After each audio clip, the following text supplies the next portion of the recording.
ఏపీలో టీడీపీ కూటమి అధికారంలోకి వచ్చి 18 నెలలవుతోంది. 2024 జూన్లో కూటమి అధికారంలోకి వచ్చింది. తొలి 6 నెలలు పాలనను గాడిలో పెట్టేందుకు సమయం కేటాయించారు. అయితే 2025 ఏడాది మొత్తం పాలన సజావుగా ముందుకు తీసుకువెళ్లడంలో మాత్రం చంద్రబాబు సక్సెస్ అయ్యారు. సంక్షేమ పథకాలు అమలు చేయడంతో పాటు అభివృద్ధిని బ్యాలెన్స్ చేసుకుంటూ ముందుకు సాగుతున్నారు. క్షేత్రస్థాయిలో ఎమ్మెల్యేలపై అనేక రకాల ఆరోపణలు వచ్చినా ప్రభుత్వ పెద్దగా ఉన్న చంద్రబాబు పనితీరుపై మంచి మార్కులొచ్చాయి. ముఖ్యంగా తెలుగుదేశం పార్టీ ఇచ్చిన సూపర్ 6 హామీలు అమలుకు నోచుకోవడంతో చంద్రబాబు గ్రాఫ్ పెరిగింది. ఒక్క సంక్షేమ పథకాలు కాదు, అమరావతి రాజధాని, పోలవరం ప్రాజెక్టు నిర్మాణం, విశాఖకు పెట్టుబడులు వంటి కారణాలతో చంద్రబాబు ప్రజల్లో ప్రత్యేక గుర్తింపు తెచ్చుకున్నారు.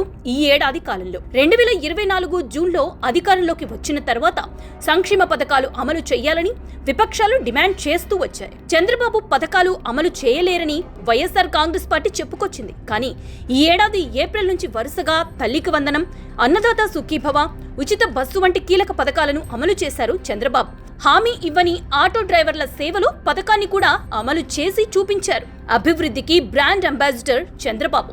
ఇది రాజకీయ ప్రత్యర్థులు సైతం ఒప్పుకుంటారు. పెట్టుబడుల కోసం సీఎం చంద్రబాబుతో పాటు నారా లోకేష్ కూడా విదేశీ పర్యటనలకు వెళ్లారు. వరుసగా దావోస్, సింగపూర్, లండన్ వంటి దేశాలకు వెళ్తూ అక్కడ పెట్టుబడిదారులను రాష్ట్రానికి ఆహ్వానించారు. దాని ఫలితమే విశాఖలో గూగుల్ డేటా సెంటర్ ఏర్పాటు. దాదాపు 14 లక్షల కోట్ల పెట్టుబడులు. వీటిలో సగం గ్రౌండ్ చేసిన ప్రభుత్వానికి పెద్ద విజయం. అయితే ఈ పెట్టుబడుల ఆకర్షణ విషయంలో చంద్రబాబుతో పాటు లోకేష్ కూడా ముందున్నారు. ఈ విషయంలో చంద్రబాబు గ్రాఫ్ పెరిగినట్లు కనిపించింది.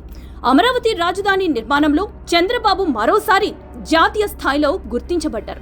ముఖ్యంగా అమరావతి పునః నిర్మాణాలను ప్రధాని మోదీతో శంకుస్థాపన చేయించారు. ప్రపంచ బ్యాంకుతో పాటు ఏషియన్ డెవలప్మెంట్ బ్యాంకు నుంచి రుణాలు రావడంతో అమరావతి నిర్మాణ పనులు పరిగెడుతున్నాయి. ముఖ్యంగా కేంద్ర ప్రభుత్వంతో సమన్వయం చేసుకుని రాష్ట్రంలో సంక్షేమాన్ని కొనసాగిస్తూ అభివృద్ధిని యథాతథంగా ముందుకు తీసుకువెళ్తూ చంద్రబాబు చేసిన ఈ ప్రయత్నంతో జాతీయ స్థాయిలో ఆయన గ్రాఫ్ అమాంతం పెరిగింది ఈ ఏడాదిలో.